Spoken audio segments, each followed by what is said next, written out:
call to order the City Council Special Study Session for April 21st, 2016. We could have the roll call, Ms. Dixon. Mayor Slater? Here. Councilmember Abraham? Here. Councilmember Baker? Here. Councilmember Campbell? Here. Councilmember Henderson? Here. Councilmember Hoderick? Here. Mayor Pro Tem Pennington? Here. All present. We have one discussion item this evening. That is the proposed fiscal year 2016-17 annual budget and three-year budget. So with that, I will turn this meeting over to City Manager Brian Kishnick. Good evening, Brian. Thank you, Mayor, City Council. This is our most favorite time of the year. It's the one time you get to see almost every staff person in the city. And there will be nice participation tonight with staff explaining certain expenditures and projects. The interesting part is you've probably seen most of the projects and discussion items in this budget, and I think that's the good news. That, you know, we take a year to go over a lot of this, so it's really not, there's not a lot of new material to City Council. So, but nonetheless, we're going to take as much time as you all would like and go over everything with a nice presentation. So let me start by asking just a question. Were there any changes or errors that you saw in any of the pages that's really pressing and you want to get out there that we need to take care of first? So I just one page. So I'm going to draw your attention deep in the book to page 85. I know what page it is. I wasn't gonna call it out. So probably the one mistake a guy like me in my position wouldn't make, but I did, and so that should obviously read Councilmember Abraham and Baker. So It was really a test to see if you went that far. Trust me, I saw it. The good news is we got it right on page 1. yeah, but anyway, this is the manager's proposed budget to the city council, which is why I point that out, because, you know, this is not the final product. There's lots of discussion and changes as people see fit. So it all starts with this slide, which was at the retreat with, interestingly enough, John Tagle from the Planning Commission, Matt Farrell to the right, a broker, real estate person, and County Commissioner Wade Fleming. So it's a pretty good mix in this picture, actually. And then what's even more interesting is I think Mark's really getting ready to make a good comment in the back. Chomping on the bit. And so I hope he got that out. So anyway, here's the agenda for our two study sessions. And what we started at, I think 2 years ago, is the first night is a lot of the financial and strategies and projects and sort of the core components of the budget. And then the second night, which in this case will be this coming Monday, we call it Issues Night. And so tonight, we're going to talk about, we're going to go through the manager's message, which is where you'll see a lot of, you know, basically the highlights of everything in this budget. Let's talk about the general fund and the capital fund, since those two are the largest funds and have the most activity. And we will go over strategies. Now, the manager's message and strategies have a lot of overlap, so I'm going to, during the manager's message, I'll just refer to it and then move past it to when we get to the strategies and the presentation. And then Monday, we're going to discuss taxable value, and I call it Assessing 101. And what's really interesting as a teaser for that, Nino Licari has actually got Legos that he's working with as a carryover from the retreat to demonstrate how taxable value works, how commercial property that's receiving new tenants works, and what it does do or doesn't do to move the taxable value needle. So it's something that keeps coming up, and so we really want to understand that. Number 2 is public safety. We're going to talk about coordination, relationships, and coalitions that the police and fire have put together, where they have created efficiencies and cooperated with other municipalities to improve services without increasing staff. So that's an interesting one. And then water rates are a big issue. That's probably that is the biggest issue this year. The increase in water rates, that's as a result of the Great Lakes Water Authority new rates, and of course, as we talked last year, fixed cost versus variable cost, with a heavier reliance on fixed cost, which creates a dilemma. And there's an exercise with that as well that the Financial Ideas team went through, so you can see some of the variables that we have to deal with and project when setting water rates that we have before you. So that will be Monday night. So here's the budget timeline. Back in February, the department requests were handed in. We had a meeting with the Financial Ideas team a week later. The retreat was February 26th and 27th, so there was a lot going on in February. And then we put the budget together. The Financial Ideas team met again in April, and we did a presentation and received a lot of comments on the budget. And then tonight's and Monday is the study session, and adoption would be May 9th. So now you have a roadmap of where we're going. At this, so funny. Nothing. So at this point, I want to go over the manager's message. And, you know, it starts with, just can't have that up there the whole time. Hard to take you seriously. On page Roman numeral 4 is where we really start in terms of the finances, and general fund revenues are just slightly up due to revenue sharing, but the problem is, as you're going to learn and we'll talk about a lot, is the rate of inflation was 0.3%. So taxable value can only go up 5% or the rate of inflation, whichever's less, which in this case, this year was 0.3%. And Nino's going to talk about that in a little bit, but just know when we're putting a budget together with one of our largest revenue sources that only goes up, and that's as if to say 0, to be really strong about it. So then expenditures, decreasing, because we did a lot of capital work last year, the Troy Roads Rock, the fire station 4, and the pumper truck. That was in the 16 budget. So this is a lot of continuation budget for this 2017, which is the year we're talking about mostly. Fund balance projected at 27%, which is within the policy of the city council, which is no less than 20, no greater than 30. We have been greater than 30, and we are still hovering around that 30% of expenditures mark. So, you know, with that comes a required city manager plan to bring that under 30%, as was discussed in our in the city council's fund balance policy. On Roman numeral 5, the retreat 2016, if you recall, the theme was Breaking Bad. And it was, you know, we can't always do it that way. We have to move forward and make some significant changes. And the strategies are on page 6, 1 through 10, and we'll get into those a lot more. But if you just want a simple list, they're right there.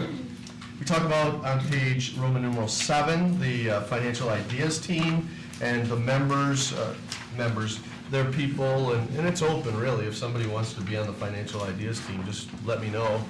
It is a large group though, so it's, you know, we have to manage against too many people and too large a group to be real productive. But 17 residents from different areas, and every time we have a Financial Ideas team meeting as staff, we always go back and say, with all truthfulness, it's a really, really great group with a very relaxed, question, comment-oriented focus. So, and a lot of knowledge in that room. So the strategies, just to go through these quickly, start on Roman numeral 10. It's really tested. Roman numeral, not that 10 was hard, but. It's right up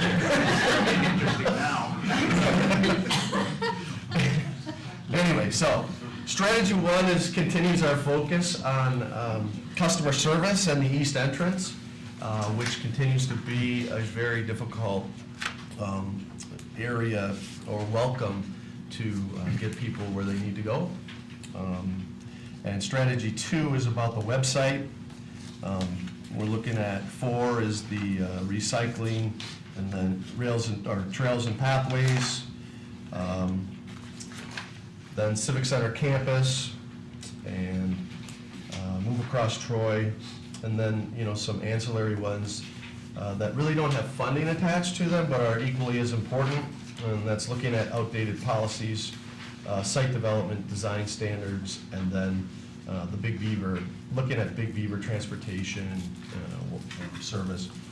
And then the very important one is Global Troy Advisory Committee. That's already lifted off as the mayor's initiative and city council now. So we are taking applications for that if somebody's interested. So the water and sewer rates on Roman numeral 13.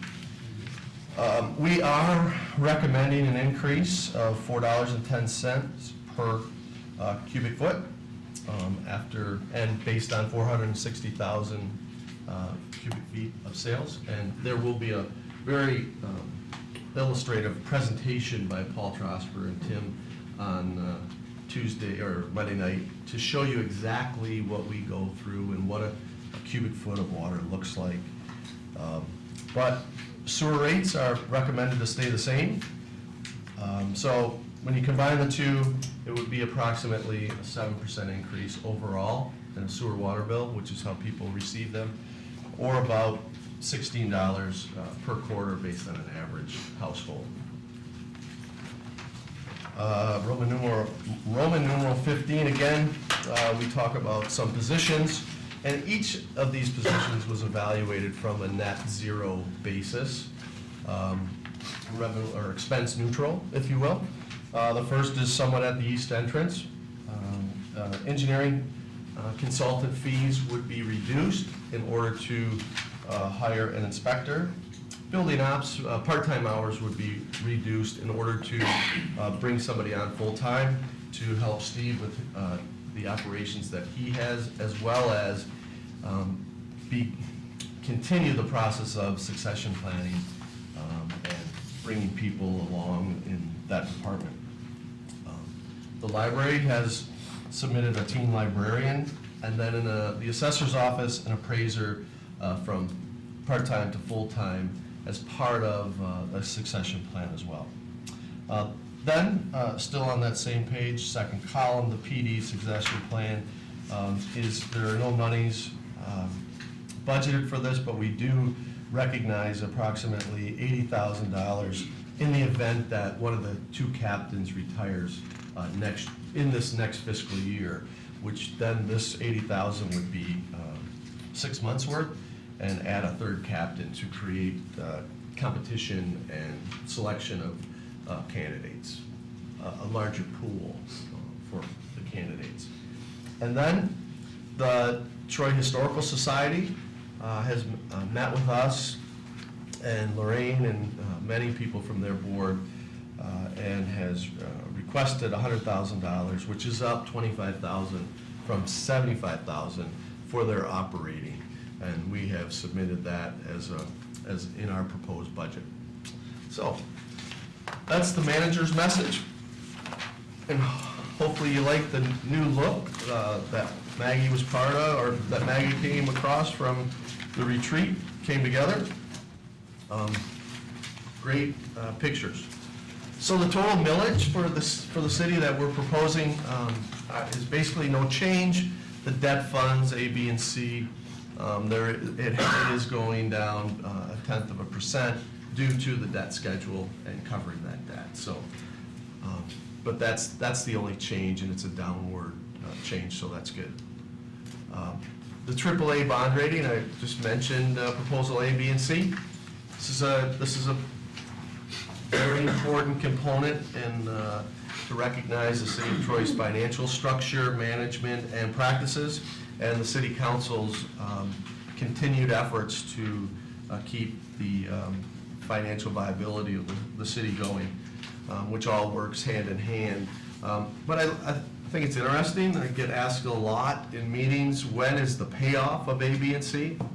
And 2021 is when that payoff is. Those are the annual debt payments for each one. And then the DDA, most remember, where we restructured those bonds, so that payoff is now 2034, and it's approximately $950,000 payment, which the DDA generates through tax capture just over $1 million. So there's not a lot of room there, but there is room and it's growing, and that's the good news from, I don't know, 3 years ago, when we restructured that. So it's a very successful, and the legal debt limit under state statute is 10% of your taxable value. So you can see it's $453 million, and we have outstanding $38 million. So there's about 91% capacity to borrow, which I know, and we're going to talk about it a little bit later about pension funds and legacy cost and how much funded the plans are, and how the City of Troy is ahead of many in that realm, especially with the assumptions. I don't know, I've never done any research. I don't think I'm going to, because I don't think it would be too meritorious, but that's very, very conservative, and I bet it's in the top 1% in the state in terms of borrowing capacity. It's one we don't talk about a lot either, so it's pretty important. Nino's going to talk about taxable value here and how it was a major slide and then a slow climb. Caitlin, did you want to introduce us for me? No. We had a nice discussion about that this morning in the review. The main point here, and you're well aware of this during the crash, we lost about 22.5% of our taxable value. You can see that on that slanted line there. The other issue that's not up there right now is we lost 32% of our assessed value, so almost a full third of our roll went away. We're on a slight increase right now. You see about 3% from 2011 forward overall. Brian mentioned that we had 0.3% was our taxable value allowable increase. Last year was 1.6, the year before that was 1.6. So there's not been a lot of movement. This year you're going to net about just under, I think, 0.8, just under 1%.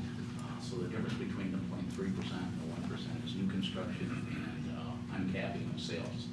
So that's where the revenue stream comes from. Otherwise, it would have been strictly limited to that 0.3%. And we're going to talk about that a lot more on Monday night. We'll get into it. When we're done Monday, you'll all be able to get your Michigan certified assessing technician.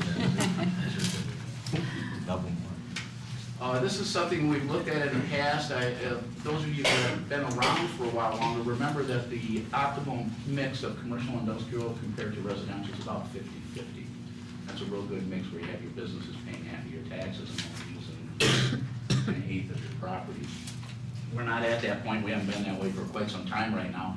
For this current year, the residential portion of the assessment roll is 67%. That's extraordinarily high. On the taxable value side, it's 64%, so not a lot of difference. What that means is that the residential market has been increasing much, much faster than the commercial industrial market. We expect that trend to start reversing itself. Had the lowest residential increase in value in the past 4 years this year, and the highest commercial industrial value. So we're hoping to get those numbers to switch back around so we can get closer and closer to that 50-50 level. I think that's all I have. That's right. Thank you. Oh, great, thanks. A lot of times we talk about, legacy costs and what are the costs of certain governments and what they paid for the promises that they made to the employees. The top three here, I'd like to go over real quick. We've done this before, but this is kind of highlight our defined benefit plan. This is a closed plan. It's been closed for a while. There are no new members coming into the plan. As you can see, it's 100.6% funded, which means the services that employees have provided, we have funded 100% of the pension liability. You can see our annual contribution for 2017 is budgeted around $658,000. Now, it should be noted that for all of these are actuarially determined amounts. So an actuary comes in, looks at your liability, at the benefits, and says, okay, this year you need to put a certain dollar amount away. Now, when they develop those amounts there, they use certain assumptions that we give them to use. And one of the big ones is the return on investment. Obviously, the higher return on investment that they use in their assumptions, right, the less that you would have to fund, right? Well, we use a very conservative and really very achievable rate of return assumption of around 6.5%. Again, we believe that that's achievable in the real world under the current market conditions, and believe that we're putting enough weight to fund the benefits that we promised. The next one, retiree health care. Again, this one, our annual contribution that we're budgeting for 2017 is around $4.7 million. It's currently funded around 59.8%. It should be noted, though, that we're well ahead of the game in relation to a lot of other local governments that are out there. And one of the reasons why is for many, many years, really, it was pay as you go. You know, because at that point, healthcare benefits back in the 70s weren't a significant amount of the budget, so it was kind of pay as you go, and that's what they did. In fact, there really wasn't a mechanism to start really pre-funding your retiree healthcare until they came out with PA 149, which was in the early 2000s. Once did that, now Troy started right at the beginning to kind of fund these healthcare benefits out there. But that's one to look at. And then finally is the Volunteer Fire Incentive Program. Again, it's 50.2% funded. As you know, we weren't able to really pre-fund that on a platform that we could get a return on our investment because we were limited by Public Act 2, which basically said, hey, you can do U.S. government bonds or CDs. Okay, obviously, as you remember, we just changed that to its own trust, so we're going to be looking at being able to leverage the market over the long term, right, to get some gains in the funding of the volunteer fire. And then on the bottom, just kind of as a comparison, most of our employees are on, well, not most of them, several of them are on the defined contribution plan, and that costs us about $2 million a year. And our retiree health savings plan, which replaced the retiree health care plan, costs us about $230,000. And I kind of skipped a part, but just as an idea, for the defined benefit plan, we got about 336 retirees on that, and only 57 active employees are eligible for that plan right now. For the retiree health care fund, we've got about 334 retirees that are on that plan, and about 227 active members that are still eligible for that benefit. And then for the volunteers, we have about 82 retirees. We have 30 that are vested and eligible for retirements at some point when they meet those eligibility requirements, and about 142 active members on that plan as it stands today. Good. So before I get through the general fund and get to a lot of the detail, I want to turn your attention to page 36, which if you remember last year, this is one of my favorite couple of pages here. I think, you know, when you look at this budget, it's pretty thick, but there's a couple of key areas, and that's what I want to take you through as we go along here. So what this is broken down by fund, and it shows, aside from revenues and expenditures, at the bottom of each fund, so middle of the page of 36, we're talking about the general fund.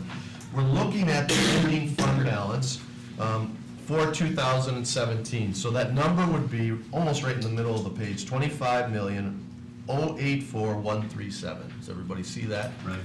So that's what we're looking at for the fund balance at the end of next fiscal year. And then the next one down is major streets. So this is where rubber hits the road, and any kind of increase. That was good. That was good. any kind of increase at the state level will, that now will impact these numbers. But basically, it's $2.8 million in fund balance. And then when you turn the page up at the top, local streets is $2 million. So the fund balances are pretty significant and substantial in those funds, which are the key areas for us. Roads cost a lot of money though, but this is what we have in the bank to move forward. And then you look at the refuse fund. The refuse fund, the ending balance, if you look all the way to the left column, that's 14 actual, $580,000, 15 actual, $730,000. Estimate, this is an annual estimate for the current fiscal year through June 30th, is $960,000. And then you skip amended and go to the proposed 17 is $782,000. So there's two things going on. No change in this rate. If you recall, 3 years ago, we adjusted that millage to build up this fund a little bit because it was drawing down. Now, in the 17 proposed, you see expenditures for sanitation is $4,979,000, right? So if you look at the estimated for 16, 4.5, and actual for 15, 4.6, and 14 is 4.2. Does everybody see that? Yes. So the 17 is a pretty substantial jump, and that's $300,000 in there for to go to single stream recycling. But there's no adjustment in that rate. So I wanted to point that out. And then the others are, budget stabilization fund. It's a rainy day fund. The maximum is in there. So let me get back to the general fund in a little more detail. Here's the general fund in terms of revenues and expenditures and operating and transfers. What you see here, the two blue lines, is 20%. This is fund balance. On a sliding scale, it's a percentage of expenditures. So here's the basement, and here's the ceiling, 20 and 30. Of 2016, we're estimating we're going to be a little bit above it at 32%. So we need to work, and remember our policy. Your policy is to use fund balance for one-time capital expenditures. Therefore, you don't have the continuing operating costs. So another good approach, and that's what we've done with Troy Roads Rock and Fire Station. So our revenues are pretty stable, not a significant increase. So from here you had big capital and not a lot of capital here. So this is the remainder of Fire Station 4. And what am I missing, Tom? That's it for the That's 1.2. all of it, okay. Yep. So 58 from 53, and then you see 58, 59, 59. So you're asking yourself, why this huge increase from the 2016, which is an estimate through the end of the year, which represents this past year, to our proposed budget. And as we've talked, this is budgeting for full employment. This has attrition, vacancies, and underspending at different levels in accounts. So that's the overview of the general fund. It's very solid. The fund balance policy is in effect, and we are within that policy. And it's basically a continuation budget. The financial ideas team wanted to see what the breakdown was. So when we looked at this, public safety sticks out clearly, and it's people. But I also took the opportunity to look at general government, 12.4%. So when I think of overhead, 12.4%, that seems a little high for administration. And so we broke it down, and 4.5% is financial services, 3.6% is council and administration, attorney is a small 2%, but we also have elections in there at 1.2%, and human resources at 1%. So when you really look at the overhead of the city, it's not a big number.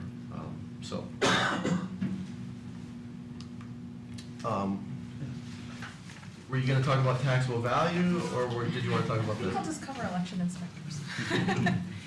So here on this slide, we'd like to highlight a few things about election inspectors. First of all, election inspectors are the highest expenditure in the elections budget. And here we're highlighting 2015, 16, and 17 because we wanted to point out that there are some elections that we can get reimbursed for by the state of Michigan. So in 2015, we had a state special election that we were allowed to get reimbursed for. And that reimbursement was $28,000 of the $96,000 that we spent on election inspectors. 2016, we had the presidential primary in March. $36,000 of that was reimbursable. In 2017, we have the presidential election. We also have an August primary. Neither of those elections are reimbursable by the state. We typically get reimbursed for special elections that are called by the state, school district elections, as well as the presidential primary, because that election is specifically for the parties. Another thing to highlight about election inspectors, we are required by state law to have a minimum of 3 inspectors per precinct, and Troy has 31 precincts out in the community, as well as 31 precincts that are housed here in City Hall that act as the absentee counting board. Best practices, though, say that 10 to 12 inspectors per precinct is better because we're able to service the voters with more personalized service. And one of those ways that we service the voters is by line management when it's necessary, especially during a presidential election.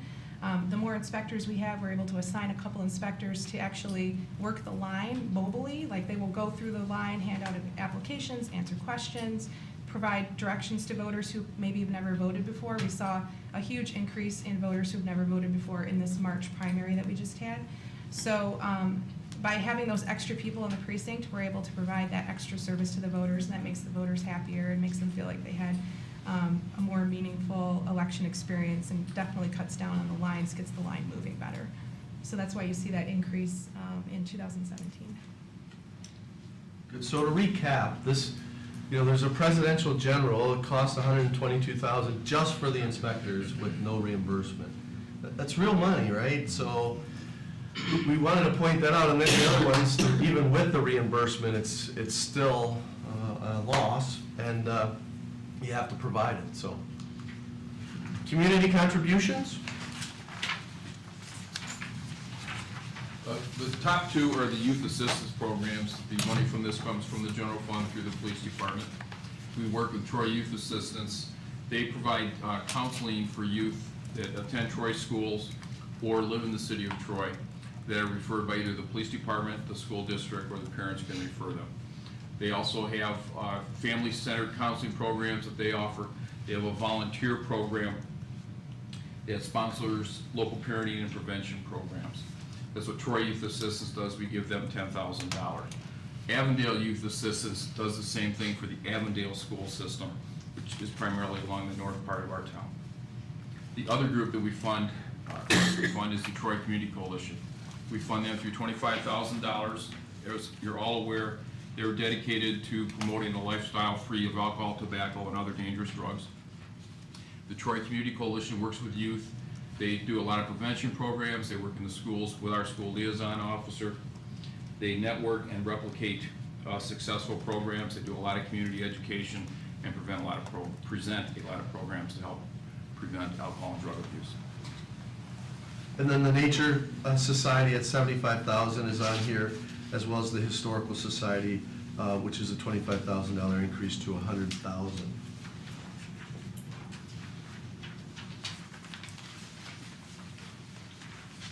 You remember during the holiday season, we partnered with the Kiwanis and Troy Kiwanis and assisted in decorating the spruce trees in the Big Beaver median from Coolidge to I-75. It was a well-received program, even though it was kind of a last-minute effort by us, and we were able to get it done. And we would like to continue this program all the way to Rochester Road. So the trees would be decorated from Coolidge to Rochester Road. It is costly to put the LED lights up, but it is very well received by the community. We got a lot of compliments, and it's a classy look. There's over 200 trees in that corridor that would get decorated. And the new park that's being developed in cooperation with Stonecrest, which this council approved the planned unit development, which is assisting us in developing the park, installing the parking lot, the detention pond, the utilities, and there is more opportunity for community partners to be involved in the development of this park. This is in my opinion, a great example of public-private partnerships to get a park developed.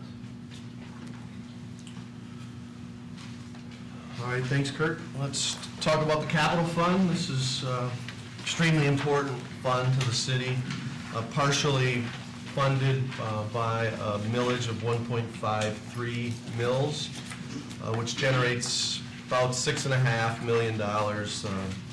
And we've, if you look at this slide, we've been using fund balance, and if you go back even further, I think it would be up here.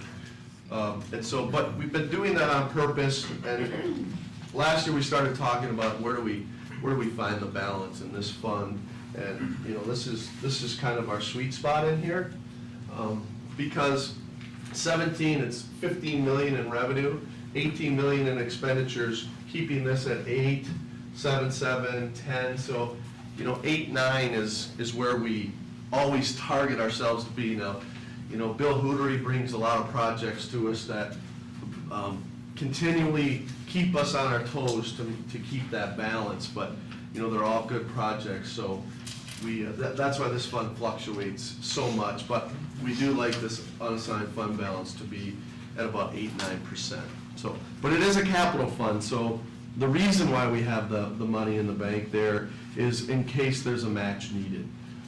We're ready to go. Bill's able to say yes, that we can do the project, and we have the match, and there's no waiting around, and therefore possibly losing the project or the grant. Speaking about staying on our toes with projects, we are moving our focus to local roads, but we still have commitments and needs in our major road fund. We call it 5.7 million. And I just want to touch on a couple of the more significant projects that we have coming up here this spring and summer. First and foremost is the South Boulevard project from Livernois to Rochester. That project will totally reconstruct the South Boulevard Rochester intersection, new signal, new concrete there, and as well as overlay South Boulevard from east of Livernois to east of Rochester. That one is set to start in May, be complete and probably open fully to traffic by the end of July.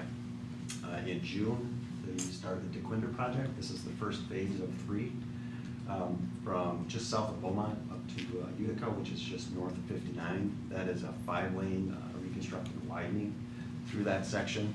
That one is set to start in June and run right to winter shuts us down in November, but the road is expected to be open by then with cleanup and restoration in the spring. In July, we'll have 2 projects starting. One, the intersection of Livernois and South, which is some right turn lanes at 3 of the corners, as well as a new signal, plus a full rehab of that intersection, which will tie right into our South Boulevard project. So we'll have new pavement all the way to the west of Livernois and all the way to the east of Rochester. And then that one would start in July, be done probably mid-October. And then finally, we've got the overlay of Waddles Road from Rochester to John R. That one is set up to start right after the 4th of July, be done before Labor Day, so we avoid conflicts with Athens and the school. Get that project complete with a new road surface before school starts up in the fall.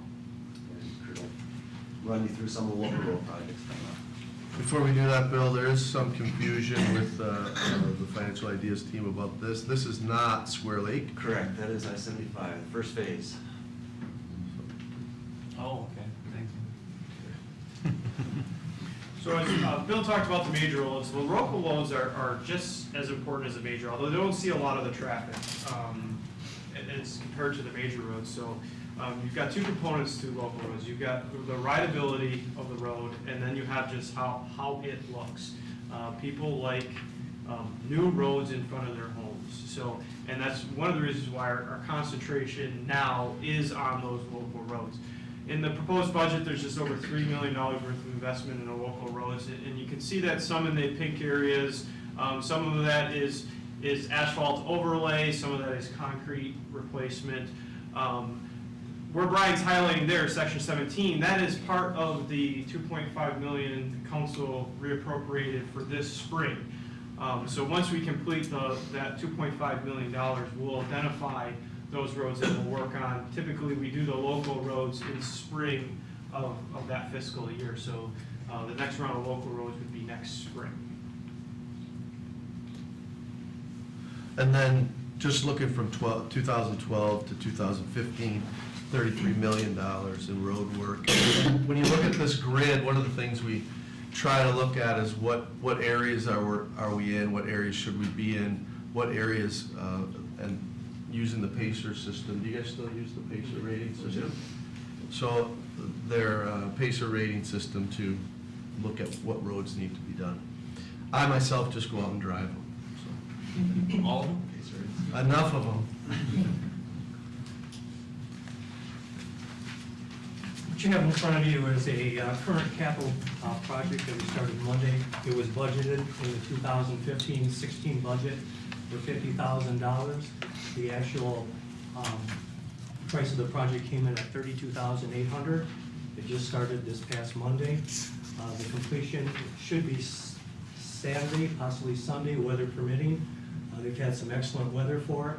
The scope of the project entails a complete tear-off of the existing roof, the inspection of all the wood underneath it, if there's any wood rotted within the roofing system itself.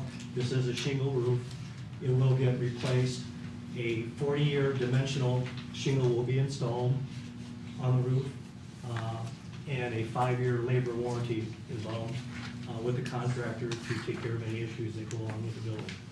Thank you. So that's not clip art. I mean, this isn't stock. This is our photo. This was yesterday, a real. That's a real photo, exactly. So if you're up that way, please look at it. There are no stock photos. What you see before you is not an old photo. Our trucks are not faded. They are actually yellow. They're not red. But we have $3,075,000 budgeted in the 2017 budget for new fire station number 4. $500,000 was budgeted in 2016. So far, we've had expenditures for property acquisition, buying the house and the property next door to the east to make room for the new fire station. And we've already been working with an architect, as you recall, Redstone Architects. So we've got a site plan design, we've got a floor plan design, we've done a space needs analysis in the fire station. So there's not a lot to show now because we're still in the development and planning stages of the fire station. But what we're slated to do is have construction start this fall with a completion date of October of 2017, hopefully October 1st in time for open house.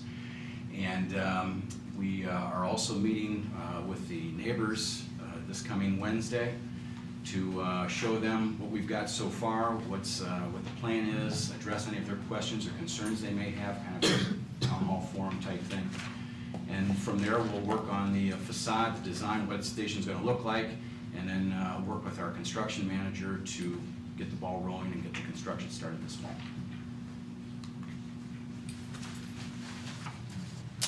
This $50,000 investment represents the second half of a project on the police department gun range. The picture there illustrates the gun range, which went into effect in 1979 when we moved into the previous building. Pretty much all the equipment you see there is from 1979. The issue we want to replace here is the operating system that operates the pulleys and the targeting system. So you see the targets there, and then you see the pulleys that are above them. They make the targets go back and forth and turn sideways, what we call facing. Those are old, they've been in place since 1979. We've been able to keep them through repairs. We spent about $10,000 a year in repairs to repair those and keep them operating. We want to replace that with a newer system. To the left of the shooter there, you can see the individual controls for that target. Those have been replaced, we believe it was 1994, we did that, but they need to be updated again. The master control is in the range masters portion of our range. The master control is no longer functional. That's 1979 technology. The boards on that cannot be replaced. So we cannot have the master control by the range master in that portion of the building. They have to actually go out and do the individual controls here. So we want to update all that, upgrade it. It will assist us in meeting some of the goals. For example, in the President's 21st Century Policing Initiative, they want to focus on de-escalation. So what we make sure if we train our officers properly in shooting, we're going to be able to properly train them in de-escalating incidents from shooting into lower levels of use of force.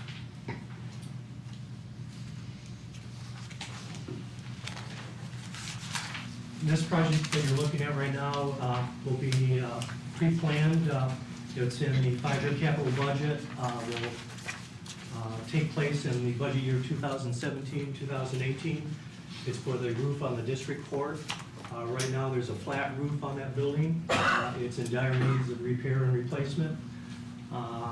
If we can go back in time, this building used to have our Troy Community Center. Maybe Dane remembers that time. And when the district court took the building over, the roof was not replaced at that time. It was just refurbished. And what we'd like to do is move forward and have this project come to fruition in 2017, 2018. The way the project will be paid for is the district court pays the city $156,000 a year for our services, which include building maintenance services, custodial services, supplies for the building, and a small portion is put aside for a reserve fund, which will pay for this project. So the money is put aside in the general fund, and when the time is needed in 2017, 2018, it will be removed from the general fund and applied towards this project. Kind of correct, Tom? Sure. We're hoping that happens, but it's going to be another flat roof put on the building with a 25-year warranty, and looking forward to doing it. Thank you. So now we want to talk about the strategies, and then how we funded those, or what kind of funds we allocated in this budget for your consideration that were developed from the retreat. And here are the 10 strategies. I won't go through them because we've done that, but there's a copy for your use. The first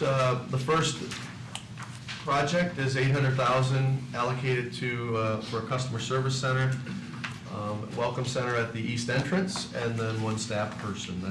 That's how we have funded this project. And of course, a year ago at the retreat on Friday night, we had a presentation that looked at this entrance, number one, and then the rest of City Hall. So we will revisit that presentation for the east entrance, and then get with the appropriate people and Steve and figure out what architect and see what we need to do. And John Tagle was offered actually to help us with that.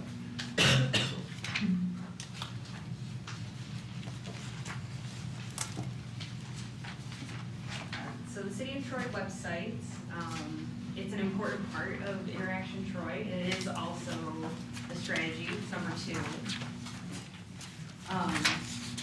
So our website as it stands right now really bombards people with information, and it's just not user-friendly. So what we're working really hard towards the website is making it user-friendly for our current and future residents for the City of Troy. So this strategy is all about environmental and financial efficiencies. So this has 2 parts to it. The first being $30,000 to install LED lighting here at City Hall. There's a project being completed right now at the Recreation Gym and also here at City Hall. If you go out in the hallway on this kind of gloomy day, it'll be nice and bright with the LED soft lighting. We're fortunate to be able to use Toggled, which is an Altair Engineering Automation Alley business homed right here in Troy. And then the second part of this is putting some recycling receptacles in the community park. So there's $20,000 in parks operating. So that way when you go to throw away your water bottle, it's not, the only option isn't a trash can. It's, there's one for trash, there's one for plastic, and there's one for paper or other products we need. So this is a huge improvement. It seems like we've said, I think it was Councilmember Hoderick that said, isn't this something we should be doing already? And it feels like, yes, of course, right? But there are real costs associated with going green. So this is really exciting.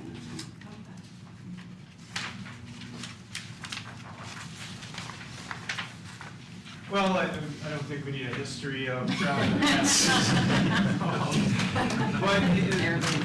again, we're reminded of it. It's something we continue to work on, and it's a strategy again this year. And we are working diligently on it, forming community partners to develop a trail pathway, connecting Civic Center to the rest of Troy, so connecting Big Beaver. Allocated is $1 million by the city, and with anticipated $750,000 grant opportunity. So if you go to almost, a couple of pages in, you'll see attached to this is the map that's been put together so far. Yes. Kurt and staff after walking the actual site. Walking a beautiful early March day, we knew that we needed to connect Civic Center somewhere to Waddles with some existing sidewalk. And we walked that area. You remember, we began this discussion in this segment of Troy, but it was determined for the grant opportunity, it was better to go to the north end to connect to the Clinton River Trail. So we're back down to where we actually started, and communicating with Walsh College and Zion Christian Church and the Water Resource Commission, developing easements to make this pathway real. It's beautiful back there, it really is. So this is the second of two strategies to carry over from last year. If you remember, one of the things we talked about at the retreat was having strategies that were more concise and directed and achievable. Oh my gosh, I'm so sorry. I thought I needed to in my handout. Go ahead. Sorry, so this one is the second of two to carry over from last year. I thought she was going to take it. Sorry, it was about the retreat. And so to carry over and be more directed this year, we said we wanted to make a whole trail and pathway, and we wanted to make Big Beaver more walkable. Those are two really lofty goals. So being more concise this year, we're going to just enhance one of the three Move Across Troy priority places that we chose, and that's over here at Automation Alley. So there's monies, and we're going to partner with some of the Automation Alley businesses and Big Beaver businesses, hopefully to accomplish this. And Maggie, there is a rendering Yes, in and here, there's too. a handout on the back. This is kind of the concept plan that we've been working off of. And we're going to meet with those community partners again to really finesse it and get it down to the right scope. There's some examples of what things we could do to make this really stand out and be a bold example on the Golden Corridor. The Automation Alley Smart Zone, the LDFA is also going to include approximately $50,000 in their budget for infrastructure improvements for this project. So let's step back. As a result of the retreat and Friday night, and Bob Gibbs and Matt Farrell, I've been working with both of them over the past several weeks to determine what exactly a scope would look like for the Civic Center analysis project and the market study and the concept plan.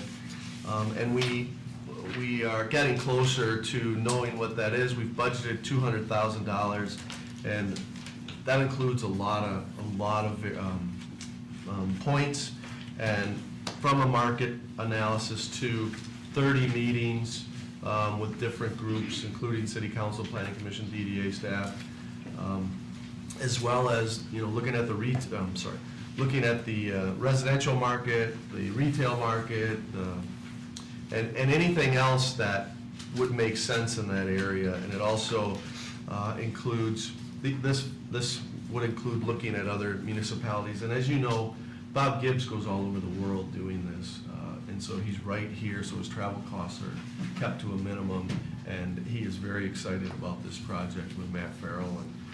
And we'll continue to pursue that. But it's one of the more exciting projects that people talk to me about, and when you talk to others, it's a very positive feeling to go forward with this. So that's what we put in the budget. Let's just keep that. I want to draw your attention to one other page, so we walk through this book just a little bit, and turn to page 90.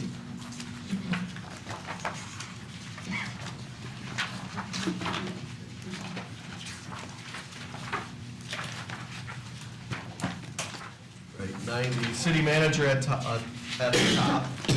And when you look at 2017 proposed, you see $2,077,000, right? 2070600. And I thought, when I compared that to the previous year, I thought, maybe Tom did let me go a little overboard in what we were doing here and what is going on in the city manager's office. So in the name of transparency, I just want to tell you that the website monies are in there, the $200,000 Civic Center study, bringing back the Community Affairs Director into our budget, as well as the position at the east entrance. So that makes up all that money, so I feel a lot better, but I felt like I needed to point it out since it is a big increase, and it is in our budget. And it's really the only place when you go through this budget that you see that kind of increase. So that's 1 hour of our presentation. So, Mr. Mayor, we'd be happy to field any questions and have a discussion on the budget. Thank you, Brian. Your job as always, but unfortunately, I think there will be some questions.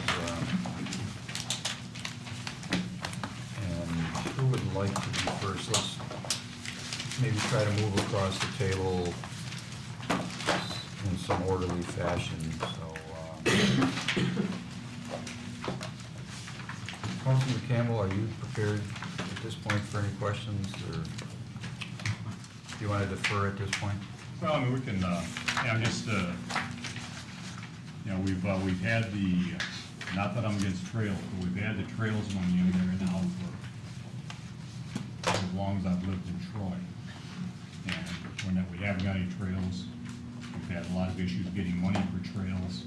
And it seems like we're doing everything we can possibly do to put a pathway someplace, wherever it goes to. Look at almost $2 million, that seems like a lot of money to make a little trail over there. I know there's a lot of people in the city who want it. It's probably a great thing. I'm just wondering how relevant that is to really to the success of the city. It just seems like a lot of money to me. Not that I'm dead set against it. I'm just trying to. It's like a lot of money. I know we used to have $3 million at one time and everything else. But, just kind of curious what the value of that is. Could I, Mayor, just to set this up so the numbers are better flowed? $1 million is what we budgeted. 750,000 would be if we received a grant that we would apply for, and the first leg is approximately $1 million, right, Kurt? So. And the first leg is by the dog park, Zion and Walsh that we saw in the picture. Correct. I know I can give a historical probably presentation on all of this. I've kind of beat this to death, I think, maybe, but I was on council when we were putting $1 million away a year, basically, or half $500,000 away, trying to build a pot to get trails and pathways in the city, because every time we did a survey with the citizens, that was either number one or number two of something that they wanted to see in our city. And pretty much everybody that I've ever talked to encouraged us to do that, because it brings your community together and it's something that everybody wants. So I was on city council. I think I'm the only one left that took that $3 million that we had saved up and used it to survive during the down years. So it has always been something that was very important to me, because I was one of the people that voted to get rid of the money to survive. So it has been something that I want. I have to tell you, I wasn't in favor particularly of taking this route up to South Boulevard and Adams. I originally had met with the clergy at Zion and the leaders at Walsh College. That was where originally I thought we should go, but when potential money was available to start up on the northwest corner, I think we all agreed that that was the place to go. Unfortunately, that took a lot of our resources and a lot of our time away from the project. I think we would have the project done by now if we would have stayed back at our original point that we're back at again. So I understand the frustration. I don't think anybody's more frustrated than I am, but I still think it's an important part of our community. Everyone that I talk to is encouraged by it and wants it. Within this week, once again, staff and myself met with the leaders back at Walsh College and Zion Church. They're very enthusiastic about the project, and we have to start somewhere, and I think that's the best place to start to connect. So I'm still in favor of it. I still think it's a great thing for the city. And I know we don't have the pictures of that were taken back behind Walsh College, but it's amazing that something like that is still in Troy. It's a beautiful, beautiful area, and I think it will be used a lot.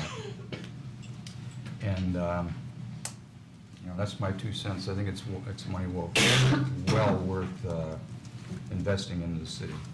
I look at it as part of our infrastructure. Councilman Baker. Thank you, Mayor. I like the idea of trails and pathways in Troy, and I struggle with this particular amount of money for a piece of a trail that I'm sure is beautiful, but we still don't have a plan to connect it to anything, or we may spend this money now and end up with one trail in a part of town that connects Wattles to Livernois, which already connect. And I certainly am not advocating spending more money, but it seems to me that this type of project does need a bigger grand picture to go forward with, as opposed to the piecemeal approach if we're trying to get something accomplished. And I know you want to get something accomplished, and we've talked a lot about this, and I think it's something that there are citizens in the city that are really interested in, but I could probably bring you a room full of people that would say, why are you spending $1 million for this little piece of a path? I don't have a dog, I won't go to the dog park, it doesn't do anything for me. I can walk around a park that's closer to my home. And so I have concerns about doing that if we don't have some kind of idea of what we're going to do after that. And maybe it needs something bigger and bolder. Obviously, there's a cost issue with that, but I struggle with this expenditure as it's written out, even though I'm sure it's beautiful, and I know Kurt, you've gone through a lot of walks and rides around the city looking for places, but I just don't know. I don't feel great about it as it is right now. Understood. There is a plan. There always has been a plan. Where is it? I mean, It's probably right there. It's right behind you. Maybe it's not up there, Kurt. 2009 is the Troy Trails and Pathways Master Plan that was put together by a consultant that has trails going throughout the entire city. It involves both types of trails, both for transportation and recreation, so a complete streets type of plan. So, and this does incorporate, this trail that we're proposing does incorporate into that master plan done in 2009. just a quick follow-up. Is it going to have the same, going through neighborhoods that's going to create the same kind of opposition that we've had in the past? The 2009 plan used both major and local roads. Part of the second proposal that we put together for the trail and pathway that used Northfield Parkway also was from that 2009 plan. The trail and pathway 2009 master plan had trails going throughout the entire city. And the way I look at this, we could start doing what we did in 2009 and start setting money aside until we get a big pot, but you're still only going to be able to do portions of it every year. You're not going to be able to do it all at once. So I look at this as you got to start somewhere, and you can't do it all at once. So I don't see putting money aside like we did before to try and get a pot to do it all. You're not going to be able to do it all at once anyway. So I think it's just time to let's get going on this thing and get it done. And I think once we start it, then we just can continue each year, making it bigger and better until we're going to have to tweak the plan as we move along. I mean, we're going to have to look at it again, but the plan is there. The plan has always been there, and our vision has been to connect the parks together so that you can get from one park to another. And you're going to be able to get from this particular park on Livernois, hopefully someday to connect to the bikes and trail that go east, and to connect to the trails and parkways that go north. So I don't see it any different than it would have been before, where you put all this money together and then you just start taking money out of a bigger pot. You know, to me, it's just a way of getting going. Mayor Pro Tem Pennington. We had a pretty extensive study before you were elected, and we went back and forth, and I wasn't happy with the way that the plan came out either, but it incorporates a lot of streets, and that's just the way, unfortunately, that's just the way it sets up with the way our city is. But it's a good start, you know, in a natural area to, you know, get the ball rolling, and it would connect, you know, east and north. The Zion Church is very excited about the project. They think it will enhance their property. Walsh College is, I think, as excited as I've seen them recently, because they think it's going to add value to their property too. And as the experts have told us, if you build it, it becomes a jewel with the people that live around it. We've heard from Mr. Savage for 10, 15 years that it'd be nice to be able to connect his neighborhood, which is over near Rochester, have those folks be able to get over here to the community center without having to drive all the way around in the street. This way, they're going to be able to get over here from that subdivision to the complex here, be able to walk or bike. So I understand the comments, but I think we just need to start somewhere. That's my opinion. Any other comments on the Councilwoman Porter? Thank you, Mayor. The walkable, rideable communities are the trends that are both for aging demographic and the younger demographic. And so in terms of, is this what we need to be doing for Troy? Does this add value to Troy? Unless everything I read and everything I'm seeing that talks about planning is completely wrong, this is absolutely consistent with what those trends, you know, we're working toward creating a product that's going to fit the marketplace by the more we enhance our community with this. We are family friendly, residential friendly, and the more we can connect what was a great scheme of parks and neighborhood planning, school planning, the more valuable our community is to those that are looking for a place to live, work, and play. There's not only this trails plan, but there's our master plan that this fits with. And so it does sound like this huge chunk of change for one area, but it's a logical area to start, and it's a logical investment in my mind to get it moving. We set it aside. We're not going with the trend that people are looking for when they move into communities. We have people moving out of here to communities north of us that have planned for this and have this in place. I don't know why we wouldn't proceed. It would seem short-sighted to me not to. Councilwoman Abraham. It seems very complementary to the clustering discussion that we had Monday night. You know, part of the appeal of having that enhanced clustering option is the walkability, is the green space, and really bringing out the natural beauty in Troy. I think the same rationale that we had at this table Monday night applies very, very well to phase one of this plan. It seems consistent that if we are to approach the Trails and Pathway, which we know is a very sought-after amenity in the city, that this is the most logical place, particularly, you know, with its proximity to the Civic Center, you know, and potentially other things that we may be doing at the Civic Center in coming years. Councilman Henderson. $1 million just seems like a lot of money to spend on a speculative plan with regard to a pathway in that particular area. We don't have a dog park built yet. We don't have any of the infrastructure ideas that we talked about with regard to the Civic Center plaza.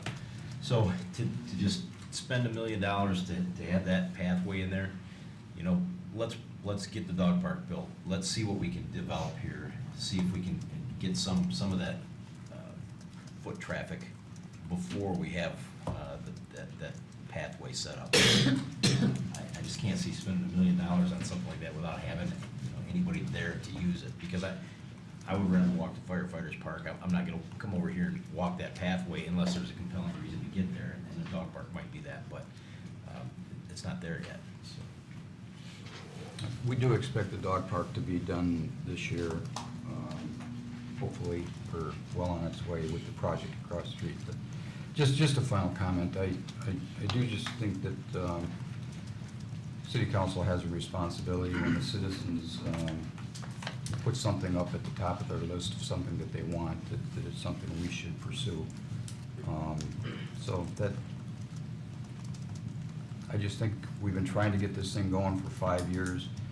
It's just time to get it going. So I think we're gonna have to, sounds like there's a potential for not having consensus for this, so I think we need to at least find 4 here to say to the city manager, go ahead with what you've proposed, or to take it out.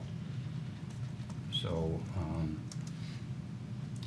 I'm fine with going forward with what we have. We have to start somewhere. I mean, we have to get this. Well, it sounds like we have consensus then to move forward then.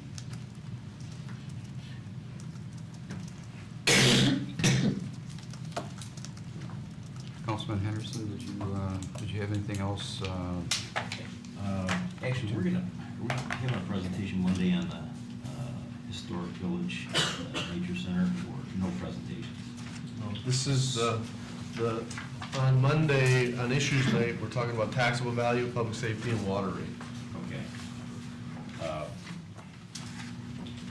I think there are some folks here from the museum, the historical museum, so if we have any questions, I'm sure that they're here to answer those questions if you have some questions. Yeah, if I could just add two slides, or one slide, actually. The Nature Society, we have budgeted $75,000 for, the Historical Society, $100,000. And if I'm not mistaken, last year's budget for the Nature Society was $50,000 that we contributed, and last year was $75,000 for the Historic Village. So we bumped both of those up $25,000. And I know that the conversation that we've had every year with regard to, helping to fund those has always been, in my mind, these are temporary. We would like to see them wean themselves off the Detroit budget. And now we have both of them increasing by $25,000. And it doesn't seem like much, but when you forecast next year, we're 2 years out or 3 years out, are we gonna be, sitting here looking at $150,000, $200,000? So, I mean, the progression of this is not something that at its inception was in our plans as a council. So I have a question about whether or not we need to fund those anymore. And I was speaking to somebody about this the other day, and a hungry wolf hunts harder. And if you keep giving those kind of funds, and I understand some of the complexities. I've had plenty of conversations with Dave Zuzza, with regard to fundraising efforts and that kind of thing. But if you continue to keep giving more and more and additional funds, that wolf isn't necessarily as hungry as it could be to get better funding. My only comment. As long as we're talking about the pass-throughs, does anyone else have Mayor Pro Tem Pennington? Is that correct? Did we bump both of them up, or just the Historical Society? I could be wrong on the Nature Center, but I thought that was 50 last year. I don't remember if it was last year or the year before, but we did bump it to $75,000 for the Nature Society. I'm trying to find that in the book, because there should be something back. Now let Tom, Yeah, you can, for the Nature Center, it's on page 207. 207? Yeah. I didn't get that far reading it. I understand, but it doesn't stick out on its own because it's part of the other service charges on that one, as opposed to the Historic Village, which has its own business unit. But you can, look at it, and I'm looking at it right now, it was It was either last year or the year before that we bumped it to 75,000. There is no increase for the nature center in the proposed budget for this year. Right. Right. Is it 207? It's in, page 207. If you look at the other service charges for the nature center, it's embedded in that other service charge. It's part of that, it's part of that amount. So, again, I know it was in 15. So we gave both Nature Center and Historic Village the same amount last year? Yes. Okay. As long as we're at 208, could, just a question from me. What, in 2014, personal services at the Historic Village were 5,000, and proposal in 2017 is 37,900. Could I just have an explanation for that? And why in 18 and 19 it looks like very similar? Well, again, this is for the grounds maintenance. This is That's our the own, grounds. our own city personnel working for the village. And again, it's part of the allocation that maybe Kirk can speak more to of what's, there's certain things going on. Yeah, in certainly. 17. The city's still responsible for the maintenance of the grounds, so that means we go over there, we empty the trash around the village, we still cut the grass and do miscellaneous things out there, refuse collection, those sorts of things still at the historical village. That's not something that the Historical Village would benefit from that increase. That's our own personnel cost internal. Okay. Brian, I think it, sometimes when it gets to us, you've already had the explanation from the Historic Village, and you felt it was justifiable to increase it. Could we get some background on that? And I know there are some folks here, if you want Lorraine Campbell to come to the table. I'll start with what we went through and what our thinking was and why I'm proposing what I proposed, and then Lorraine and her group certainly have a lot of the detailed information. But and Councilmember Henderson is correct. Although I didn't know it was to go to zero and wean them off at some, because I wasn't here. So, you know, he is correct that what's the end game? At what point do we stop the increase? But the fundamental point is they are assets of the city. And this historical, let's just talking about the Historical Society right now, this Historical Society has taken this monumental task to keep the museum going and alive, and the tours and everything else. So at the end of the day, if the Historical Society goes away, we just inherited a very, very nice historical museum, but you know, we'd rather not be in that business. So that's number one. Number two, and number one, everybody's asking for money, and that's not just unique to Troy. That happens everywhere.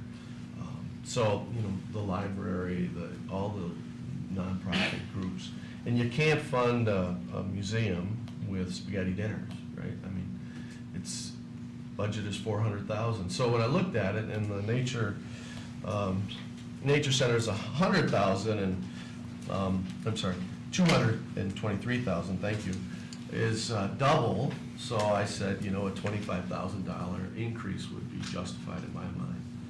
But Lorraine can certainly talk more about what's going on with the society. The easiest way to do it, I brought 2 slides with me, if you want to put in, give you a visual. As you know, the Troy Historical Society is in their 5th year of running the Troy Historic Village. Our operations agreement with the city sundowns this spring. We have written a new agreement. It's in draft form. It's been submitted to the city attorney for review, and then we'd like to discuss it with you further. I wanted to give you a very brief visual of what we've accomplished in the last 5 years and what the financial picture truly is. So what you see foresaw. I wanted to give you a 3-year view. So you see our total income and our total expenses from 2014, 15, and our proposed forecast for our fiscal year, which is the same as yours. It's July 1, June 30. So you can see that even in the last year, we have raised our total income of over $100,000. We have also experienced commensurate increases in expenses just because we've had to maintain, we're a service organization, it's staff. 65% of our budget is staff. I tried to give you a graph, and you can see we have had net deficits the last 3 years. Consider us a startup business. The Troy Historical Society has used their fund balance to address those deficits for the last 3 years. However, their fund balance is depleted. This is an organization that has never currently exceeded 250 or so memberships. You can see that in terms of income, especially Councilman Henderson, we have increased earned income, that's from programs, facilities, rentals, and gift shop. We've increased grant incomes. Right now, we applied in the last 2 years for 9 grants. We were awarded 8. We have increased corporate sponsorships. Mr. Zuzza now has just received 7 new sponsorships for the Troy Traffic Jam. Here's the City of Troy's contributions, which we deeply appreciate, that have been, consistent. And we've also increased donations. So in every area of our business model where we generate income, it has gone up. Our audit defines, as a nonprofit, we have to look at our expenses in 3 areas. Program services, that's staff. Fundraising, which is right around 13%. I'd like our fundraising expenses to be at 10, but as a startup, we have to put more energy into doing this. And management is consistently low. Go to the next slide. The city's budget in 2010 for the Troy Historic Village, the last year full funding, was $514,000. With that, I had the advantage that when I was a city employee, I had the benefit of the purchasing department, community affairs department. I had ready access all the time to Steve Pilata and building operations. I used personnel. I used the city attorney. I was a member of the city team. When the Troy Historical Society took over the village, we had to find all of those resources on our own, either through volunteers or consultants, or we had to pay for them in some way. The city's operational investment in the village since July 1st, 2011 has been a total of $666,000, according to your budgets. And our operational investment in the village since July 1, 2011, that is the expenses incurred by the Troy Historical Society, have been $1,604,000. Now, what have we done? In terms of sustainability, we hired a part-time, I am the only full-time employee at the village. Everyone else is part-time. And no one on the staff, including me, has any benefits or has had any increase in salary since they were hired. We did transfer a couple of people to different positions, and we nudged themselves slightly. The average salary of my staff is well under $20 an hour. We did hire a part-time fund development director and a business manager. Our auditor told us we had to hire a business manager so we could approach best practices. We have generated $128,000 in grants. Right now, I have 4 grant applications on my desk, which all have to be filed before August 1st. Our partnership with the Troy Traffic Jam, with Kelly Services, with Kirko, with the Suburban Collection, and the City of Troy has blossomed. It is really blossoming. Last year, we had over 2,600 people attend the event. When we talked to City Manager Kishnick and we said, what does the city want with the traffic jam? He said, a great family event that is known throughout the region. Just today, we received a sponsorship from the Detroit Automobile Dealers Association. So we're looking to go regional. Autopalooza is going to come and look at us this summer. They're interested in what they see and putting us on their promotional calendar for next year. So the traffic jam can become a signature event in the city. We've introduced other ways of raising money with small parties. We now have 80 corporate and business sponsors. We have a great business plan for the Niles Barnard House and an opportunity to turn this into real money. There's some really great opportunities. I don't want to take your time to talk about it tonight, but it is a viable plan. We have partnerships with 4 regional nonprofit organizations and 7 universities who provide us with interns. We developed a brand new website. We've increased our social media exposure. Just 2 days ago, with the death of a very dear elderly supporter of the society, Mary Cornelius, we had over 960 views on our website just for that posting. We are now open 5 days a week. When 2010 hit, my hours were cut to 3 days a week. So we're open 5 days a week year-round. We've added weekend hours and evening hours during the summer. We're trying to draw in families and millennials who work during the day, so to be open on Thursday evenings is their preference. We've expanded our newsletter. The Troy Historical Society invested $7,000 in new outdoor interpretive signage for the historic buildings in the village.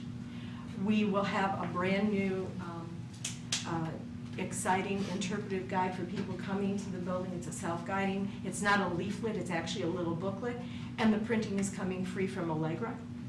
We've introduced constitutional cafes, Friday forays.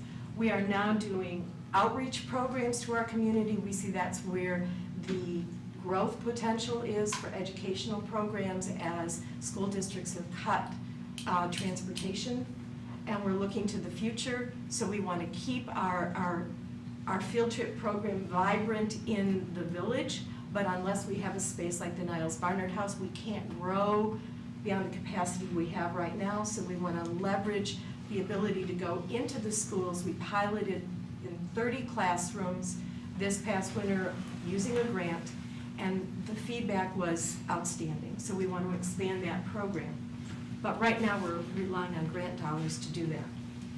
We've done an oral history project with our multicultural community that I think really will help to increase our understanding of 20% of our population in Troy, which is Asian.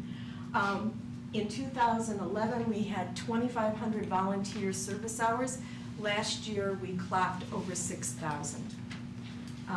And as I said, we have interns from 7 universities. That's what you've gotten for your investment of $666,000. To be honest with you, to go forward, we need more support. We have to close the budget gap. I have volunteers, individual volunteers, who are working 30 hours a week. I am concerned about losing really talented staff members who can go to McDonald's and earn more money than I can pay them, and they're college graduates with master's degrees. I am also concerned about the increase that we all face with minimum wage and how we're going to close that gap. So Al, any questions? Thank you, Lorraine. Any questions for Lorraine? Thank you, Lorraine. Appreciate it. Sometimes when presentations are made to staff, they don't make it to council, so it's always nice to hear that from our jewels, the jewels of the city. Does anybody else have any comments about the increase to the village or to any other comments? My only comment is Dave, Councilman Henderson and I were around when this all started, and it was a goal to try to wean them out of the city expenses and stand on their own, but I really honestly believe that they do everything that they possibly can to try and generate revenue for the village, and I don't look at them as somebody that would get hungrier if we didn't give them the money. I think I see a group of people that are very hungry, no matter what, that want to keep something that they're very passionate about alive in the city. So I think it's a strong argument to help them out a little more this year for me. So. Any other comments? Mayor Pro Tem Pennington, did you have any other questions or? Mr. Mayor, is there a consensus? Yeah, I think so. Move forward with that? I didn't hear any other opposition to I that. was to say, if you need it to be clear, I completely support that. This is a gem of our community that the entire community benefits from. The volunteers that have sustained us through this tough time have been nothing short of incredibly remarkable in their efforts. I think it was a goal that, given the financial times, had merit to say, let's wean them of any city support. At some point, there needs to be the recognition that it's unrealistic and undoable. We have needy organizations in the community that end out now competing with the Nature Center and the museum organizations like the Community Coalition, like Troy Youth Assistance. They're all competing for the same contribution dollars. Having sat at a table where I made the commitments to donate to the community, I know what that's like for more to keep come in. There's only so many dollars that businesses and organizations have to give. I applaud the museum for what they've done, and I support the increase in the city manager's rationale for it. Mayor Pro Tem Pennington? In defense of the question, I've only been on council 2.5 years, but yes, that was something that was brought up, that we were to eventually wean them off if possible, but it sure seems like they're doing everything they possibly can, to get to that. Councilman Anderson? Yeah, I don't want to be the Grinch or Yeah. made it look like the Grinch, but again, I've had countless coffee meetings with Dave Zuzza, and we've talked about fundraising, so I get that, I understand that. So I just want to make sure that the point is not lost, that, to Brian's point, what's the end game? Is it 200,000, is it 300,000, how much are we going to contribute 3 or 4 years down the line? So, I don't know what that answer is either. I don't know what it's going to take to get more funds and raise funds for a historic village. And it is an asset of the city. If we inherit that back because they can't survive, now what do we do with it? So, we have to maintain those buildings. So I understand all aspects of it, but again, the end game concerns me a little bit when you see our investment rising every year. So. Understood. Councilwoman Abraham? As I understand it, having been at the general meeting last fall, the number of visitors has increased substantially. And when you have more visitors, you have a higher obligation to make sure the grounds, the programs are sufficient and exceeds expectations, so that you do get the repeat visitors, so that you do get the extra donors. I think we saw up there that, there have been remarkable strides over the years to, make this as sustainable as possible.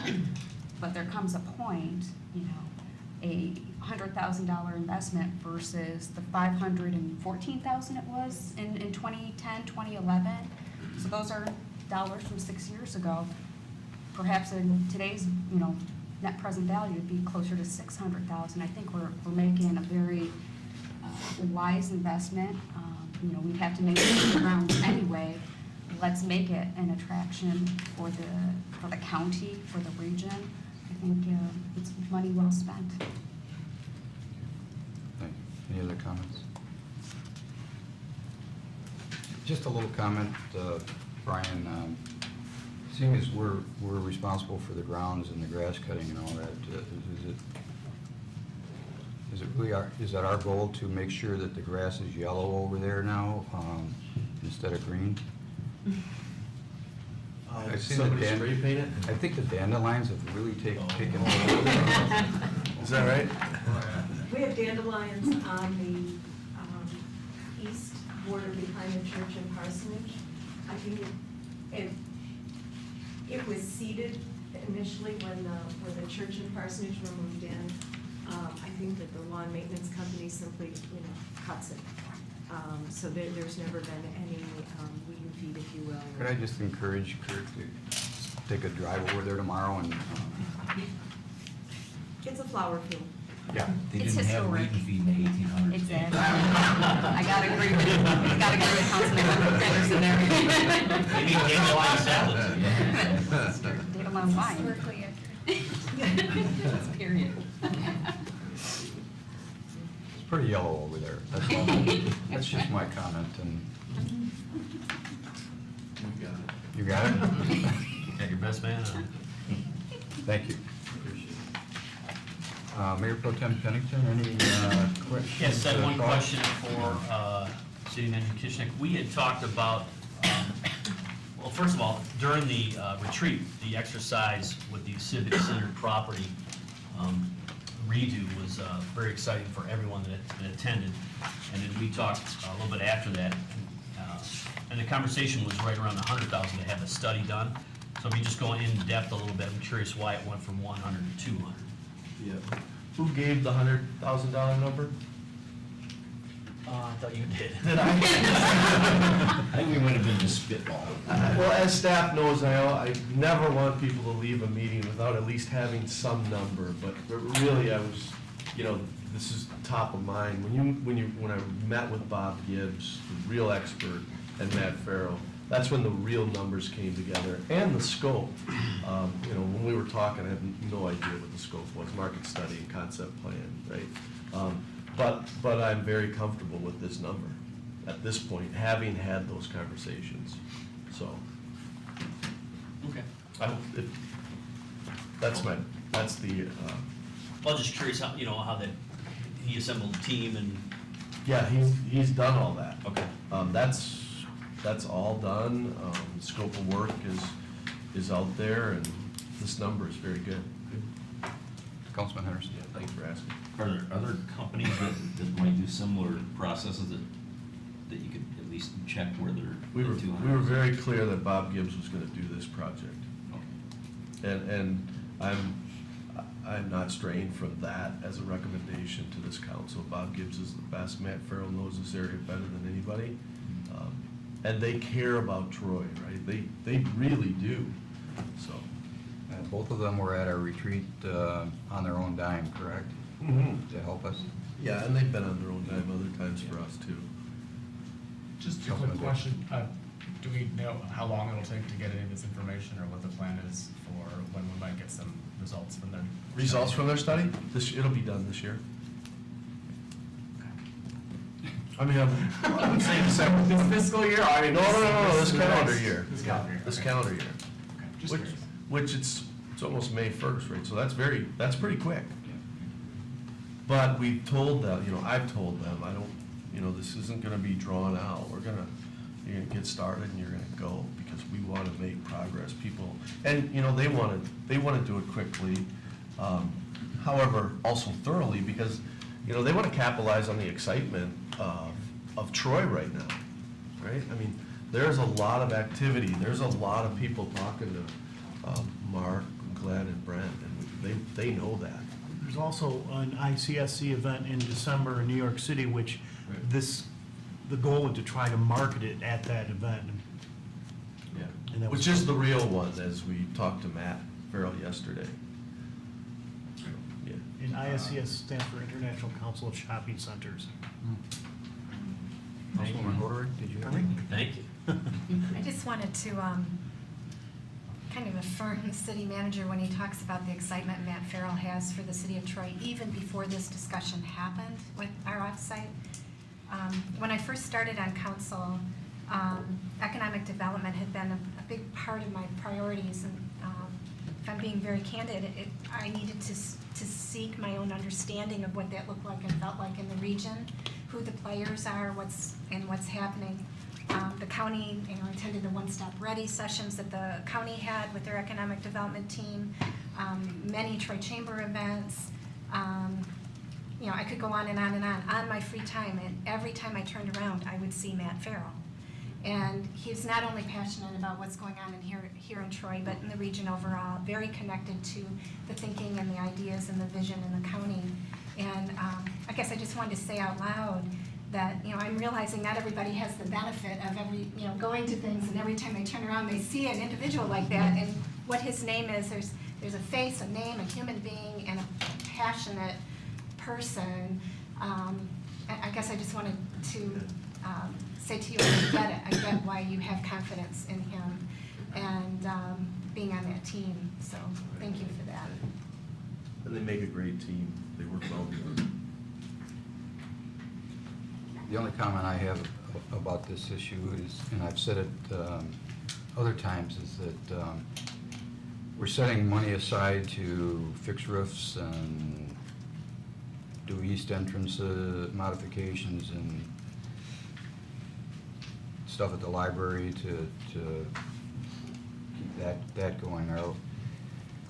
Are we throwing, are we putting good money into that has always been something that I've been concerned about. So I think the sooner we make a decision and see some reality, the better we can make some decisions on whether we should put a roof on an old structure or whether we should do an east entrance and things like that. So, Mayor Pro Tem Pennington. I just want to piggyback on what Brian said about capturing, starting on the excitement that's been talked about.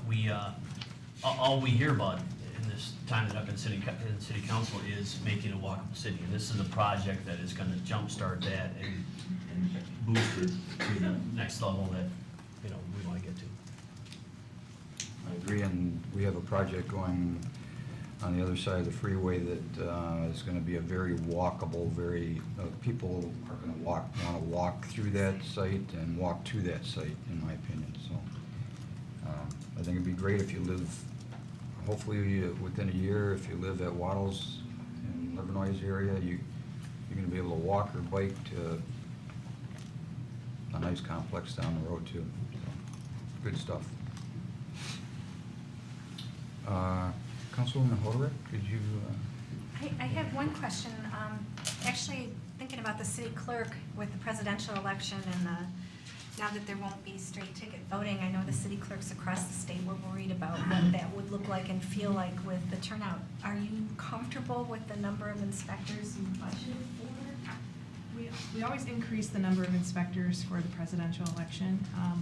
I'm developing an education plan to begin in early September, so after the August primary, so there's no confusion about which election we're talking about. And it'll involve a mass mailing that will go out to all the registered voter households, where we're going to be doing website information, press releases, every avenue that we can reach people with, we're going to reach them and educate them on how their ballot is going to look different and how they're going to have to, if they want to vote for all of those candidates and all of those races on the ballot, how they're going to be able to do that. Where they were able to just fill in one oval, now they're going to have to go through the whole ballot and fill in the oval. And we're expecting that there will be additional wait times and there will be a lot of questions, but we're trying to prepare as best we can to address that.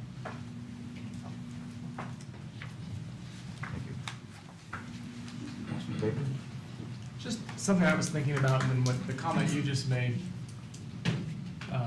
Brian, there's $800,000 put in there for an east entrance redo customer service desk, plus the $65,000 to staff it.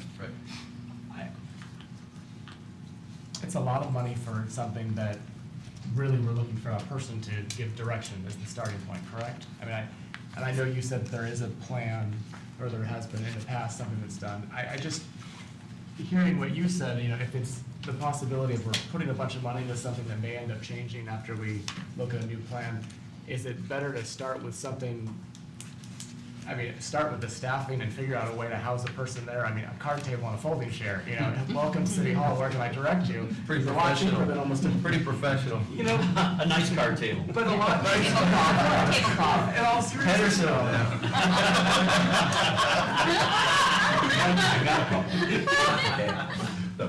To the point Yeah. though, it's almost $1 million, and I know it's a need. We've seen the videos, we've seen the confusion, but to me, the bigger need is the person to answer the questions, not a big, beautiful entrance and facility. And it must encompass more than that, but, you know, the facility itself has its own issues that you've talked about, and to throw almost $1 million into that entrance when we're potentially making some changes in the area, I don't understand it, I guess. So let me explain. This is simply a budget, so we allocate resources based on the strategies that everybody came up with at a retreat, and what that does is it focuses our mind to do these things. But, as you and the mayor have, and we talk about this all the time, are we throwing good money after bad? So our start is going to be just to have somebody down there, right? And before we do the whole entrance, because the Civic Center study is so important first. And the timing is such that we don't have to hurry the entrance, but we certainly want it in the budget and fund it. You'd still have to come back to the council, and we'd have a game plan. What's gonna happen to this building? And number two, so we're not gonna throw good money after bad. We're gonna wait and see what the plan is to move forward, at which component. It's more than just a person saying, go this way. It really is, you know, as we talk about it as a staff, there are many benefits. People going to the clerk's office, the assessor's office, and the building department, and they can get forms and information right there. They don't even have to walk upstairs all the way to the clerk's office. Because remember, what we were talking about last year was a big plan to move the clerk's office downstairs and be the entrance. But, you know, we're trying to be much more efficient with our money now. Now, is 800,000 a good number? Several of us think it's a very good number. But we have to develop the scope first also, as you're saying. So what is it gonna look like? The stairs, only one person can go up the stairs at a time at City Hall. That was never intended to be the main entrance to City Hall. That, on Big Beaver it was, until that was made into a memorial plaza. So there are several issues that go along with it, to your point.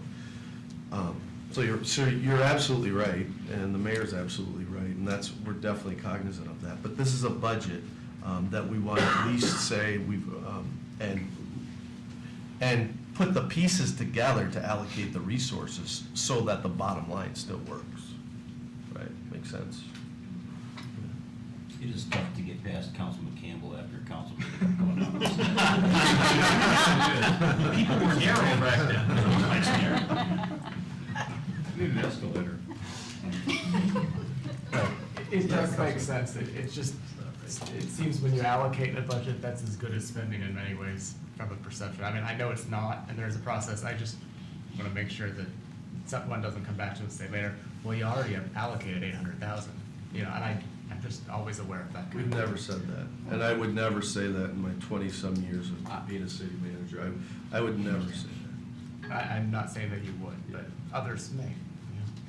It's, I think the whole point is that we need to get this study done sooner than later, so that we know what direction that we're gonna go in, so that we don't waste, fixing a roof that's gonna get torn down, or repair windows at the library that are gonna be torn down. The study could come back and say, save City Hall, but just modify it, something, so. Good discussion. Last point. Good discussion. Yeah, no, it's exactly the discussion we need to have, but we will put a desk and a person down there. I think I said that actually, so sorry, I don't mean to be. Folding table, I'm afraid it'd have green felt.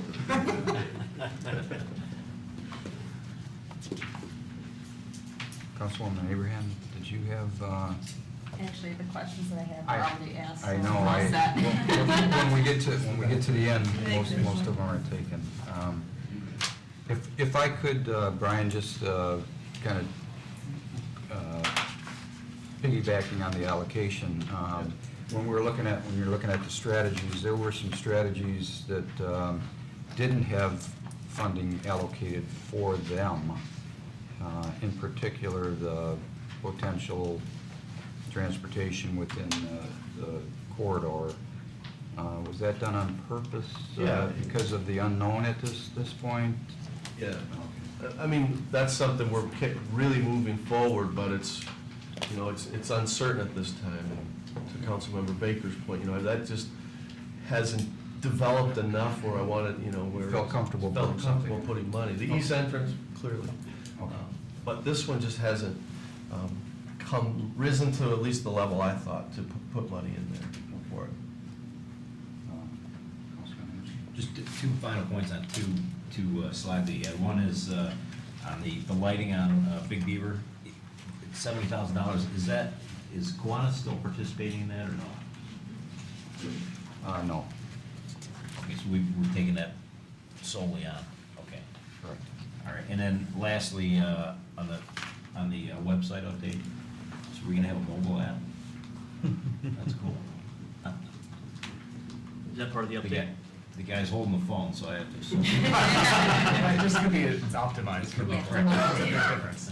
If we can include an app, I think that'd be great, but we can talk about that later. So. As of right now, there's no plans for an app, but it will be mobile, tablet, and website, computer ready, I guess. Okay, so. The so we term is could- responsive. So we could potentially, if we had a mobile app, we could click on Solely Blend and set up a key time. You could design an app. I There think you go. I think you can now. You can do that through Billy Casper now. I tried on my phone today. You can design an app when you're sitting at that card table. I thought you were gonna order food from the clubhouse. Locate the cards. One more, on your general fund graph that takes us from 2016 estimate to 2020 with a fund balance down at... This one? Yeah. You know, 20's the bottom. Does it concern you that we're at, you know, I know that's a projection, but, you know, when I see that, I feel a lot better when it was 25. Yeah, so this is a conversation we have all the time. I know. Yeah, so Tom and I are very, very confident that our estimates are very, very conservative. Maybe this is what you want to hear. That's what I want to hear, yeah. I think we budget at full employment. Yeah, we budget at full employment, there's always attrition, and there's always underspending in various areas, and hopefully health insurance is also on our side. So we have to be careful of being too conservative, and then this line really staying up here the whole time. Right. But, you know, based on projections, this is where it would be in the most holistic world, if that makes sense. But we are not concerned at all. Got it. That's what I wanted to hear. Plus, we'll be gone.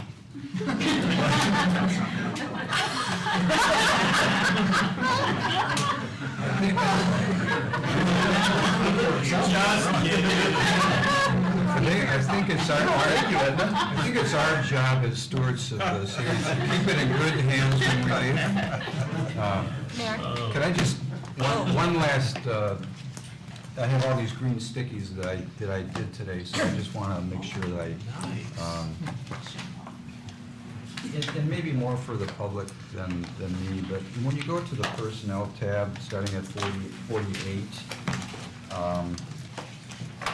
you know, a lot of the personnel are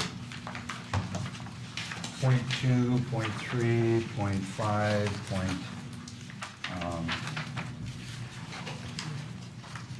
you know what I mean? One that just kind of jumps out at me is for the Nature Center, Parks, under Parks Field Supervisor. Like, how do you go from a 1.0 to a 0.98? You know, just kind of curiosity there.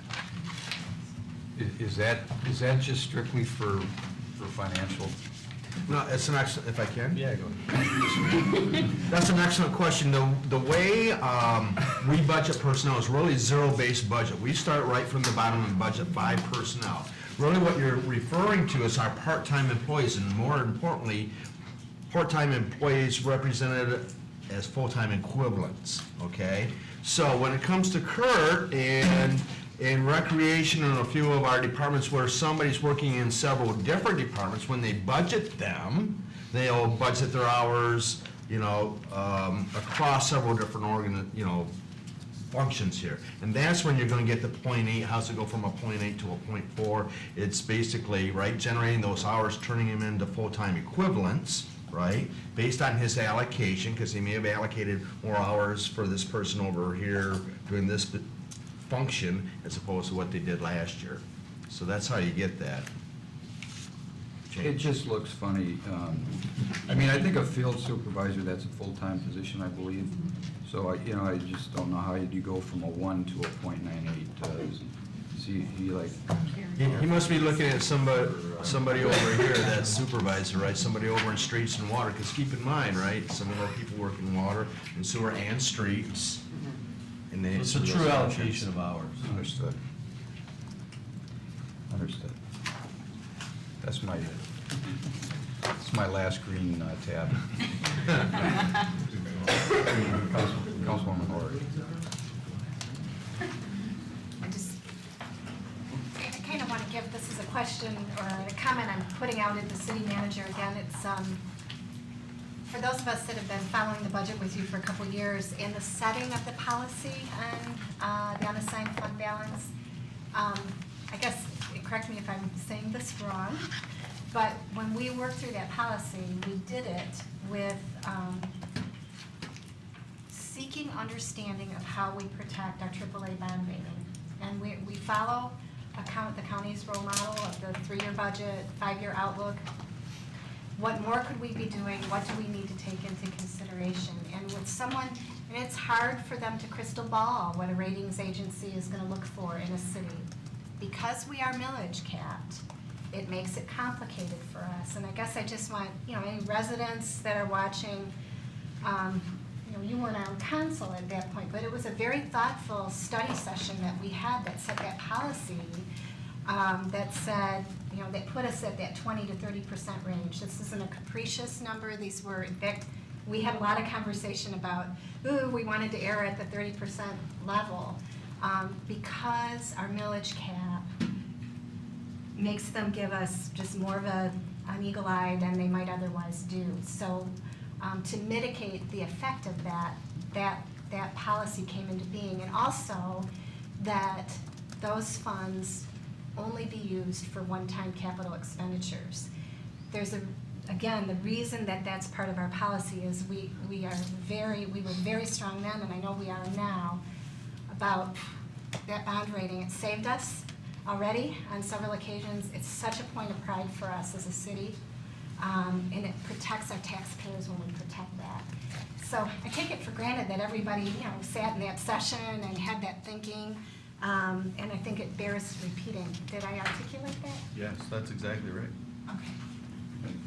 Thank you, good point. I think, Brian, there's a consensus that I hear from the table that as presented tonight, looks good. Okay. And we can move forward with that portion. So any other questions, comments from the table? I'll ask if there's anyone in the audience that wishes to speak this evening. Sir, could you come up to the microphone and give your name?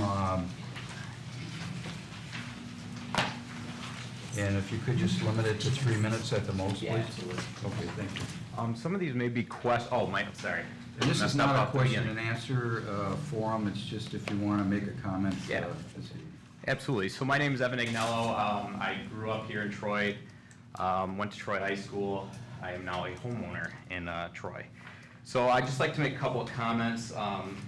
One is on the bike path. I do agree, I think the bike path for $1 million plus for that range of a path does seem like very high. For only about a mile. I'd like to see us start with maybe like a dirt trail or something like that. I'm assuming this was part of the original plan from over the last year. That was that paved path. It seems like an awful lot. I do run the Clinton River Trail. I run the Paint Creek Trail. I'm an active runner in the area. Also an active biker. I think we could benefit from just doing some sort of a dirt trail to start. So maybe we can consider that as we go forward, and I think doing this for a start is a great idea, right next to the dog park. The other thing was on the $800,000 for the entrance to the city. I think that's absolutely great. The entrance to the city is pretty dismal, I guess, very unimpressive. I'm an IT consultant. I work with many cities around the country. They have beautiful buildings. One of the things, though, as being, we kind of brought up our millennials in the city, a new website. I think if we're going to allocate that $800,000 for a new entrance and a new employee, I think one of the things we should consider is maybe having some sort of an online kiosk in the front and encourage our citizens to use the computer as they come in. So the person who is at the front, we're paying, I think we allocated about $65,000 a year. Make sure they're trained to show the citizens as they come in, hey, you can do all these things online. You don't need to come into this beautiful entrance we have at the city. This is just here for our guests at the city. I think it's something great we should consider. And last but not least, I use the city website quite a bit. It's not bad. It's pretty good. I do like the idea of redoing it. Please don't purchase an app. I think they're going to be a waste of money, especially everyone thinks apps are pretty cool nowadays. But just make sure that the website is just viewable on an iPad or tablet or phone. I think you're going to get more bang for your buck. So, thank you. Thank you. Is there anyone else in the audience that wishes to speak this evening? Okay. Thank you for coming. We'll see you Monday evening for our second budget session. We are adjourned.